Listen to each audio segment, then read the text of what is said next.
Hi everybody and welcome to In Conversation With. You know, I've been offline really for a year now and I've taken time to just get myself back on track and get my life and work career going. Today, I get to talk to someone very special. Her name is Yvonne Turner. I met Yvonne Turner back in 2009.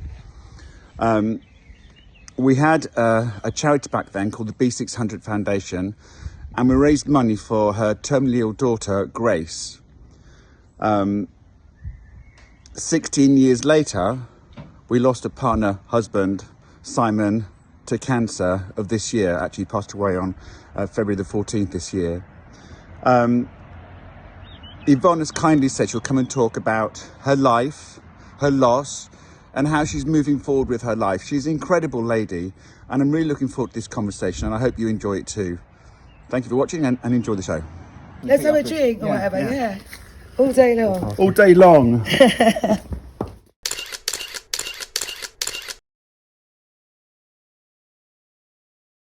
So hi everybody, welcome to In Conversation With. With me today is someone very special. We've known each other... Well, it's been over 16 years. 16 years. Yeah. And we met under really sad circumstances through the loss of Grace, Yvonne's daughter. I then met Simon, your husband. Then we raised money through our B600 Foundation. And then I kept in touch with Simon along the way. But sadly, Simon passed away this year in February. Valentine's Day. Yeah. Yeah. Had to do it on Valentine's Day, didn't he? It's difficult. It's Simon's Day now. Simon's Day now. And we met up a couple of weeks ago, really for a pre-conversation, and we so enjoyed our conversation, so enjoyed being together. I asked if we'd put it down on tape for In Conversation With. And it was very interesting because when we went for the interview to talk, I was really nervous because I wasn't sure, how do you ask about loss, especially for the daughter and her husband, had to place the questions, but we just spoke in such an easy way. It's proper gelled, basically. It was lovely. What I'm going to say, yeah. We had way too much food. Yeah, we did. We ended up getting off of it back. And we had a couple of wine, and it was just a lovely... It really was natural, wasn't it? It was natural. It was really nice. So I'm hoping today... no time's passed. Yes, it really was. Yeah. So I'm hoping today we can, go back and have a conversation, because I think your story is so powerful and so strong, and that, coming through it, you're still going through it. It's still a journey, but I think you're so positive. And I love that. I am too. Yeah. So listen, let's go back to how you met Simon. Well, I met Simon at work, actually. Must be... Well, it's got to be 20 odd years ago we met you. And where are you working at? A company called DX. Yeah. It was in Ivor at the time. And he was in IT. And I was managing the customer service team. And basically, he used to just come in to fix my computer for me or whatever, or tell me what to do over the phone and stuff like that. And not long after that, we went out on a date, and that was it really. History. And then a couple of years later, well, a year and a half or so later, we got married. And we're married for about 12 years. 12 years? Yes. But you also had Tom. Yes. So Tom is from a previous partnership, yeah. And so how old was Tom at the time? Tom was, let's see, about 4.5. 4.5. Yeah. But they gelled, Tom and Simon, at the time. So you could really not nice. gel with Simon? No, absolutely not. Really kind. Very kind, very funny. Very hilarious. Very funny. And that's the bit I miss the most, I think, right now. Is his humour. Yeah. It's just really quick, sharp one-liners, and just... I was in hysterics all the time, really. So, which is lovely in a relationship. I think to laugh is the most important. It's a great thing. It's more important than sex. It is. Basically. It is a good tonic. Yeah, it really is. So then you had Grace. Yes. And what year was Grace born? She was born in 2003. 3. Yeah. And then, sadly, in 2009... Yes. She was diagnosed with a very rare... it's really a brain tumour that... usually only occurs with boys under the age of 5. And It was very bizarre actually as well, because I went to the doctors 3 or 4 times with her, because you know, as a mum you have an instinct that what's going on. Yeah, and she was being sick quite a lot and what have you, but it kept being sort of brushed off as a virus, as you will have. So I took her to the opticians because I was bored of listening to the doctors, and the opticians found, like, one of her eyes was very clear, but the other eye was completely orange. On the back of it, yeah. Yeah, like it's something's blocking her eye. Yeah. Kind of thing. And that was that. It was all go then. That was the start of it. Yeah, absolutely. In fact, I'll tell you, it was February 23rd. Really? Yeah, in 2009. I guess dates never leave you. No. Certain dates will never leave you. Absolutely not. And then I got involved with you guys through Tina. Yeah. From the Royal Oak. Yeah, correct. And so that you knew Simon and all of his mates, because you guys used to go and drink in there. Yeah, we did, yeah. We had the B600 Foundation, so we did a ball. Yes, for Grace. it was, yeah. And we had a wonderful evening. And I said to you, when we spoke a few weeks ago, there was 300 people to that evening, and everyone went away, you know, with a handprint of Grace. Yeah. Then sadly, she went into hospice in Oxford. Yes, she did. Where you invited me along. Yeah. To meet her. Of course, why wouldn't we? Which I said was a real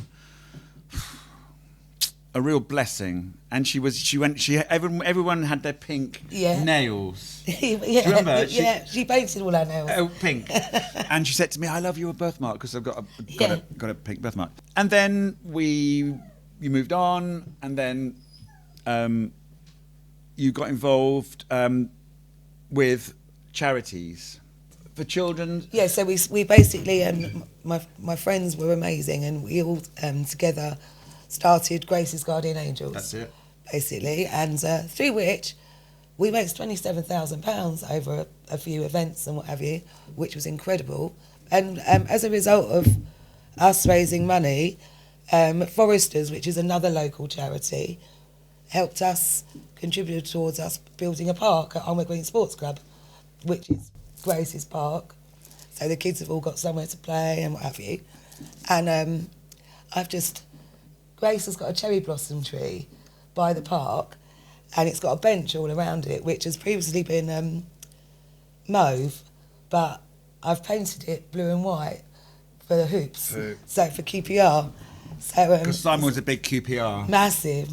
It's a lovely place for people to go, and for you to be able to go and just sit there and take things in peace and what have you. Yeah, absolutely. It's really nice, or just to sit and watch all the kids playing and stuff. Yeah. I mean, I love children. I do. So I love children. If they're not mine, I love them.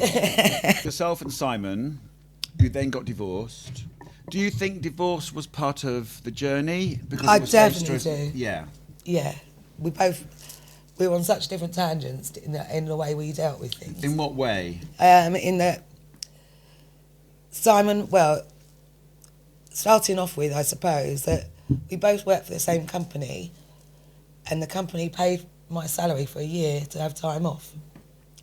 And they gave Simon just statutory leave when he probably really wasn't ready to go back to work and what have you. But they were really kind to me, really kind, but not very kind to Simon. And why do you think that was? I really, really don't know. I think that they just think that men are strong enough to cope or whatever. Women grieve in a different way. Yeah, absolutely. And we were on different sort of tangents, because he went off for some rehab and what have you, and I had to continue working, and so it was a bit different, like. So as I went back to work, he went into rehab. And he went to the same clinic that I went to? Yes, he did, yeah. I think I told him about the Cardinal Clinic, which is where I was for a while. That was really good for him. Yes. I think. Yes. Really, really good for him. It takes you away from everybody. Yes. And it gives you time just to be with you and find you and be with people who have been through a similar kind of journey, I think. Yeah, I would absolutely agree with that. And I think just being able to express himself in a way in a clinic where you're not allowed, you can't express yourself at home. No, basically. because you're not going to offend anybody. Yeah, exactly. So, yeah, I think that was the beginning of the sort of end of us. Simon got married again. Yes, he did. Simon got married again and then had 2 children. Yes, correct. And then Simon then split up from the partner he was with. Yes, that was more or less at the time that he was diagnosed with just cancer. Not long after, yeah. And what were the signs? Was it similar to Grace's? Well, awful thing, and I don't know how I feel about it, but the hospital let him know that Grace, he had given, basically... He was the carrier. Yes, essentially, which I think is... I'm in 2 minds about it, because to make someone feel that awful, you know, feeling responsible... And it's not his fault. No, absolutely. It's absolutely not his fault. It's just a genetic thing, and I don't know how either, because I don't know anyone else on his side of the family that have got it, and no one in my family has ever had it. So his children have been tested? They'll be tested every year at least, yeah. And then you and Simon moved back in together? Yes. And you basically became his carer? Yes. Which I think is the most beautiful story. It is. I think it is, actually. I didn't want him to be lonely or not in a place. Because we've always got on quite fabulously, I just really wanted to be with him, and he asked if I would be. I know. So, isn't that lovely? It is. Isn't that a lovely thing? He can say to you, look, I'd like to be with you at this time. Yeah. And I was at Simon's funeral, and you couldn't get one more person. No. One more person in. Now, moving forward, you want to do therapy, be a therapist for people that have lost. Yes. I want counselling. Counselling. Yeah. Tell me why you want to do that. Because Tom and I went for counselling after Grace passed away, and I just remember Tom absolutely played his counsellor, like said all the right things, nodded in all the right places, what have you, and more his counselling was more in the shape of games and things like that. But he'd come out every time going, Got around her. And then my counselling, I just really felt like the woman had just read a textbook. And the worst thing I think you can say to anybody is, so how are you feeling? Or how are you doing? Blah, blah. It's like, how do you think I'm doing? And they can't, but they can't possibly. No, and it just felt incredibly textbook. Yeah. And so I was thinking about it for a long time, because I really do think that if you're counselling people, and I don't like to say counselling, it's like giving them guidance, helping them along a journey, whatever. I really want to be able to say to people, I really do know, I know how you feel. But I would like to do group counselling, because once you hear one story, like, you know, it takes one person to kick it off, and if I'm that person to say my story, and then the next person can start, you know, are happy to talk, basically. So, when you talk about Grace and Simon, do you feel the loss of them? Do you feel actually it's nice to be able to open up about them? That people do you enjoy when people say, "Oh, you know, talk about Grace," rather than ignore that something's happened? So, I mean, I will always, a tear will come to my eye on any given occasion, but I do. It's on and off, I guess. Sometimes we do things for Grace, and like, what, Gracie would love this or whatever. Yeah. And I talk about Simon quite a bit, but when I go home or whatever, I'm a little. It's an empty place, and the banter's not there and that sort of stuff. But is that when you find it tough? Yes, yeah. Not all the time. No. But there will be days where you know it's just all consuming or whatever and stuff. But by and large, I'm doing all right, and like I say, my friends have really been. Friends are so important. Amazing, yeah. And we've all been friends for like over 20 years, so. Yeah, so something I want to talk about is you love to read. Yeah, I do, really. I never knew that about you. Avid. Avid reader. Yeah. What is your... by the way, we just have a glass of fizz while we're doing this. So. No, let's do it then. Cheers. Shall we? Thank you for doing this. No, so I'm Tell me what you like to read. So I'm a classics. all day long. I mean, every now and again I read a bit of nonsense, like on holiday or something like that. But I'm really a Charles Dickens, Jane Austen, Thomas Hardy. Yeah, those are all my favourites. And from a young child? Yes. Well, initially as a child, I read all my mum's Agatha Christie books. You know, it starts off with Enid Blyton and the whole set. Yeah. And by the time I was about 7, moving on to Agatha Christie. Can I jump in and ask whether any of these books and the stories that are sort of explored in this book has helped with your grieving or with the experience, the journey have you taken anything from these? Yeah, I think that like Thomas Hardy is really quite they're melancholic, shall I say, what the things he writes about, and I think those are probably, like, he obviously had issues of his own, Thomas Hardy. You can get it from his books. I can't think.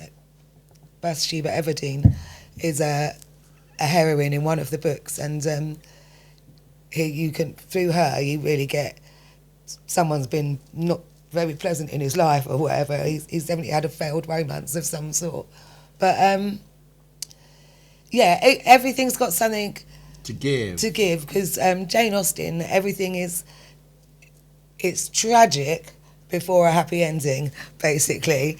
But that's why I've so enjoyed our conversation, not today, but also a few weeks ago, is because that you're not, I think it's so important in life to look at the future and you can't live your life by the past. No, absolutely not. You have to live by the future. By holding on to your past, you're never going to move forward. I think you are, well, for me and many people that I know, a real inspiration that you're living your life to the full grace and full Simon. I think that's why I read the old stories, because that's the past, and you've got to move forward. Yes, of course. So I just read about it rather than Yes, I think that's so powerful, and to be positive, because it's so difficult. Well, it's so easy to be negative. Yeah, no, and I would never be like negative outside with anybody, because I just can't. Like, my friends are so grand, and also I will talk to anybody. Yeah. I'm talking to you, aren't I? No, go on. And that's lowering the barrel. Just so you know. But yeah, it's I just really my friend Louise, actually, a while back now, actually, not long after Simon passed, she left a bag on my door handle, and I opened the door, and she sent me a message saying, "This is just for those days when you're feeling particularly rubbish, whatever. Put your hand in the bag and pull something out." And I've laughed at every single thing that I've been pulling out. I've purposely not been trying to do it very frequently. Yeah. Because it's like, right, get up, get out, do something or whatever. But on the days when I'm feeling particularly miserable and just want to lie in bed or whatever until I decide to get up, basically, I do. I put my hand in the bag, and it's all utterly inspiration, and some of it's stupid and stuff. Like yesterday was a fork with "I forking love you" on it and stuff, and it makes you smile. And there's a calendar that it's a swear calendar, basically. So it's got a message that's quite, rude or whatever, and then just what the inspiration is from that. I want part of this journey to be kindness. If we can all just be kind to people, it makes a huge, and it's 4 letters, kind. Yeah, it is. But it makes such a... I'm sure there's an acronym for it as well, but... do you know what I mean? I just think you never know in life... what's around the corner. Or what their backstory is. No. And you might trigger something in somebody. If you're not kind, you don't know what the consequences of that might be. So with Grace, everyone would say, "How are you doing?" Blah, blah, blah. And I was like, I'm fine, this, that, and the other. Were you? No. Absolutely not. Absolutely not. I probably spent about a year and a half lying on a sofa or whatever, intermittently kind of thing. And with Simon, like, everyone of the locals was really nice, really kind sort of thing. But I was like, no words, just give me a little hug and don't set me off. Because you didn't want to, Yeah, absolutely. But when people say now, how you doing, I go, well, I'm not great, but I'm okay. Or they'd say, like, are you okay? And I go, no, not really.